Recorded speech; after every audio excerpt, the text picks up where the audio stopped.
ये हैं दुनिया के वो 5 बड़े वैज्ञानिक जिन्होंने कुरान से प्रभावित होकर इस्लाम कबूल कर लिया। Welcome back to my channel reaction club. तो कैसे आप लोग, आई होप आप अच्छे होंगे। फिर से एक नई वीडियो लेकर आ चुका हूं आपके लिए। इस्लाम से रिलेटेड वीडियो होने वाली है। तो देखते हैं कुछ इस वीडियो का टाइटल जो मैंने देखा है, यानी 5 साइंटिस्ट, दुनिया के जो बड़े 5 साइंटिस्ट हैं, उन्होंने इस्लाम कबूल कर लिया है। तो देखते हैं इस्लाम कबूल करने के बाद उनकी जिंदगी में क्या चेंजेस आए और क्या बदलाव हुआ है, और उन्होंने किस एक पर्टिकुलर टॉपिक को लेकर इस्लाम कबूल किया, किस चीज से उनका नजरिया बदला इस्लाम की तरफ। तो इस वीडियो में सब कुछ बताया गया है। इस वीडियो में इसी चीज की जानकारी लेंगे। फुल वीडियो का रिव्यू बीच बीच में देते रहेंगे। तो वीडियो में बहुत ही मजा आने वाला है। वीडियो में बने रहे। तो चलिए बिना किसी तरीके के वीडियो को स्टार्ट कर लेते हैं। ये हैं दुनिया के वो 5 बड़े वैज्ञानिक जिन्होंने कुरान से प्रभावित होकर इस्लाम कबूल कर लिया। इन वैज्ञानिकों ने कई सालों तक नासा और स्पेसएक्स जैसी संस्थाओं में अपनी सेवाएं दी। कुरान के वैज्ञानिक दृष्टिकोण को सामने लाने में इन सभी वैज्ञानिकों का बड़ा योगदान रहा। इस्लाम कबूल करने वाले 5 वैज्ञानिकों की लिस्ट में पहला नाम विलियम कीथ मूर का आता है। कनाडा में जन्मे कीथ मूर को आज भी एम्ब्रियोलॉजी का सबसे बड़ा वैज्ञानिक माना जाता है। इन्होंने सालों तक टोरंटो यूनिवर्सिटी में एनाटॉमी और सेल बायोलॉजी के प्रोफेसर के रूप में अपनी सेवाएं दी। प्रोफेसर विलियम कीथ मूर पूरी जिंदगी इंसान के पैदा होने और मां के पेट में उसके बनने की प्रक्रिया पर शोध करते रहे। लेकिन एक बार 1980 में उन्हें सऊदी अरब की किंग अब्दुल अजीज यूनिवर्सिटी में लेक्चर देने के लिए बुलाया गया। सेमिनार के दौरान जब उनके सामने इंसान के बनने और पैदा होने से संबंधित कुरान की आयतें पढ़ी गई तो वो हैरान रह गए। उन्हें यकीन नहीं हो रहा था कि इंसानों के पैदा होने और बनने के जिस तरीके को वैज्ञानिक आज खोज पाए हैं, उसे कुरान ने 1400 साल पहले ही बयान कर दिया था। बिल्कुल सही बात है। जैसा कि वैज्ञानिक आज जिस चीज की पुष्टि कर रहे हैं, मतलब कुछ ऐसे आविष्कार है जो आज हो रहे हैं, और जबकि कुरान शरीफ में आज से 1400 साल पहले उनके बारे में जिक्र कर दिया गया है। तो ये भी साइंटिस्ट ऐसे ही हैरान रह गए जब इनके सामने कुरान शरीफ की उन आयतों को लाया गया जिनमें माँ के पेट में बच्चे बनने तक का सब कुछ, उसमें सब कुछ तफसील से बताया गया है। उन आयतों का जो मकसद है वो उस चीज को बताया गया है कि बच्चा माँ के पेट में किस तरीके से बनता है। तो वे उस चीज को देख करके वे सोच रहे हैं कि हमने तो आज वो करा, इस चीज का आविष्कार किया, और ये आज से 1400 साल पहले किसी किताब में कैसे लिखा जा सकता है। तो वो सिर्फ एक ही किताब हो सकती है, वह है कुरान शरीफ। कुरान शरीफ में हर एक बात हकीकत लिखी हुई है। तो चलिए वीडियो को और आगे देखते हैं और आगे नॉलेज लेते हैं इस बारे में। के बाद कीथ मूर ने कई सालों तक कुरान का मुताला किया और फिर इस्लाम कबूल कर लिया। उन्होंने अपनी किताब द डेवलपिंग ह्यूमन में यहाँ तक कह दिया कि कुरान में भ्रूण विज्ञान के बारे में जो कुछ भी लिखा है उसे कोई इंसान नहीं लिख सकता। विलियम कीथ मूर ने विज्ञान के क्षेत्र में कई आविष्कार किए। उनके योगदान को देखते हुए कनाडा, अमेरिका और इंग्लैंड की सरकारों द्वारा उन्हें कई अवार्ड से सम्मानित किया गया। इस्लाम कबूल करने वाले 5 वैज्ञानिकों की लिस्ट में दूसरा नाम मॉरिस बुकाय का आता है। ये वही मॉरिस बुकाय थे जिन्होंने मिस्र के फिरौन की लाश का पोस्टमार्टम किया था। इन्हें आज भी फ्रांस के इतिहास का सबसे बड़ा सर्जन माना जाता है।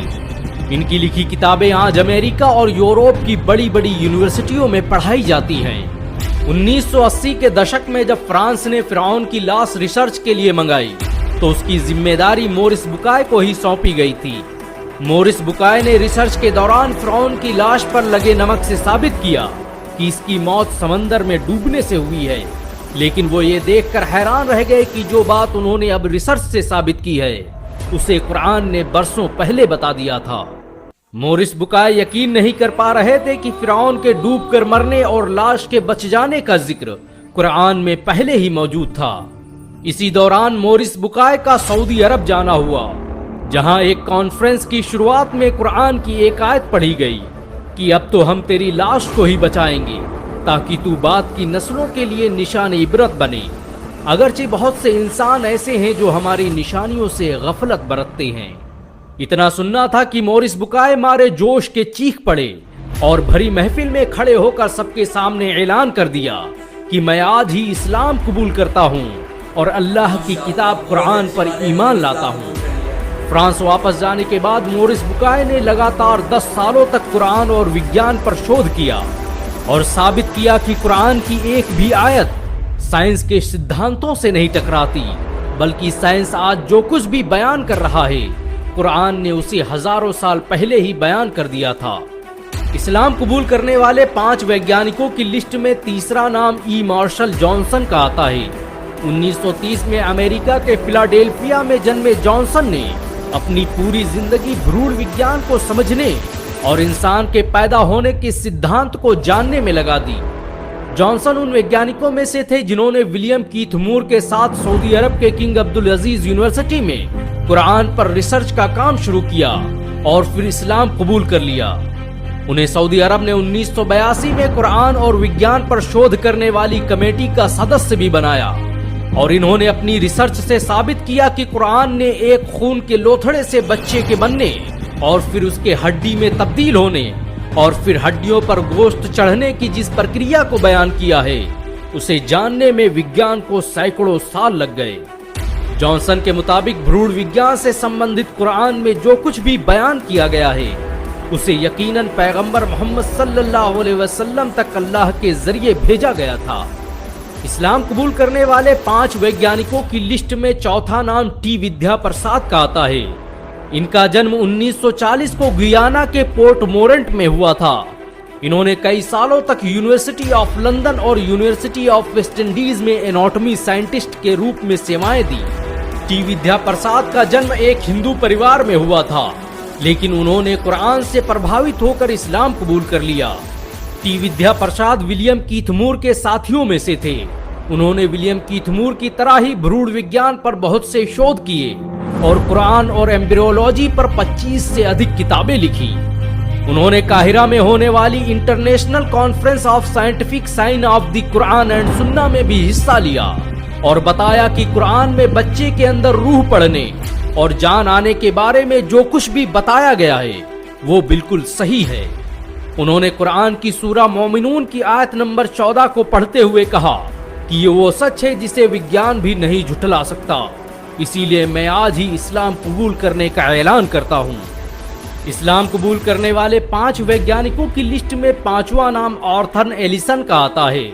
इन्होंने ही लंदन के पहले international conference of electrical machine की शुरुआत की थी। एलिसन को आज भी इंग्लैंड के इतिहास का सबसे बेहतरीन इंजीनियर और साइंटिस्ट माना जाता है। 1985 के दौरान काहिरा में मेडिकल इमिटेबिलिटी ऑफ द कुरान के विषय पर जब पहली इंटरनेशनल कॉन्फ्रेंस का आयोजन किया गया, तो उसमें पश्चिमी देशों के बड़े बड़े वैज्ञानिकों ने शिरकत की और इन्हीं में एक नाम था डॉक्टर आर्थर एलिसन का।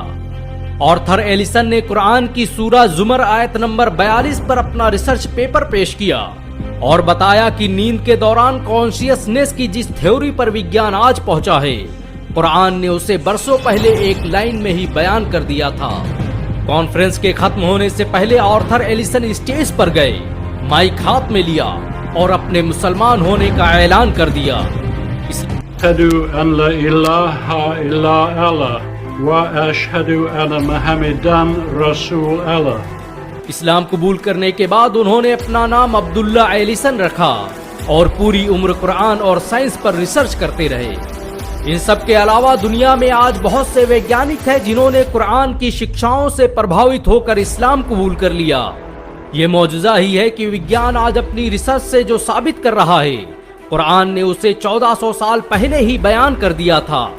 यही वजह है कि आज दुनिया के बड़े बड़े वैज्ञानिक भी कुरान के आगे सर झुकाने। अगर एक मुसलमान होने के नाते आपको गर्व महसूस हुआ हो तो इस वीडियो को लाइक और शेयर जरूर करें। ऐसी और वीडियो को देखने के लिए हमारे चैनल को सब्सक्राइब करें, घंटा जरूर दबाएं। तो वीडियो तो बहुत ही अच्छी थी, नॉलेज देने वाली वीडियो थी। इस चीज से हमें ये पता लगता है कि मतलब कुछ लोग जो है वे हमारी जो कुरान शरीफ है एक अच्छी किताब है, बहुत सच्ची किताब है, उसी चीज को लेकर वे जिसमें वो उस किताब में जो आयत मतलब कुरान शरीफ में जो आयत है सच्ची आयत है, मतलब बहुत पहले आज से 1400 साल पहले लिखी गई है जो सच, उस सच को लेकर उसी चीज से प्रभावित होकर कुछ बड़े साइंटिस्ट, ये तो बड़े साइंटिस्ट हैं जिनके नाम भी हमें याद है मतलब आ रहे हैं, नहीं तो कुछ ऐसे लोग हैं जो बहुत आज मतलब साल भर में मतलब एक साल में बहुत बार बहुत ही सारे जो मुसलमान हो जाते हैं। तो इसी चीज को लेकर प्रभावित होकर कुरान शरीफ की सच्चाई से प्रभावित होकर इन्होंने इस्लाम कबूल कर लिया। बहुत ही अच्छी बात लगी और सीखने वाली बात यह थी कि जो चीज आज तुम साबित कर रहे हो वो आज से 1400 साल पहले कुरान शरीफ में पहले ही बता दी गई है और वो बात बिल्कुल हकीकत है और सच है। तो ऐसी अच्छी वीडियो देखने के लिए हमारे चैनल को सब्सक्राइब करके रखें, तो हमेशा इस्लामिक कंटेंट लाते रहते हैं। तो प्लीज सब्सक्राइब कर ले हमारे चैनल को, बेल आइकन को भी ऑल पे क्लिक कर दे और वीडियो को लाइक करके जाए। बाय बाय, खुदा हाफिज।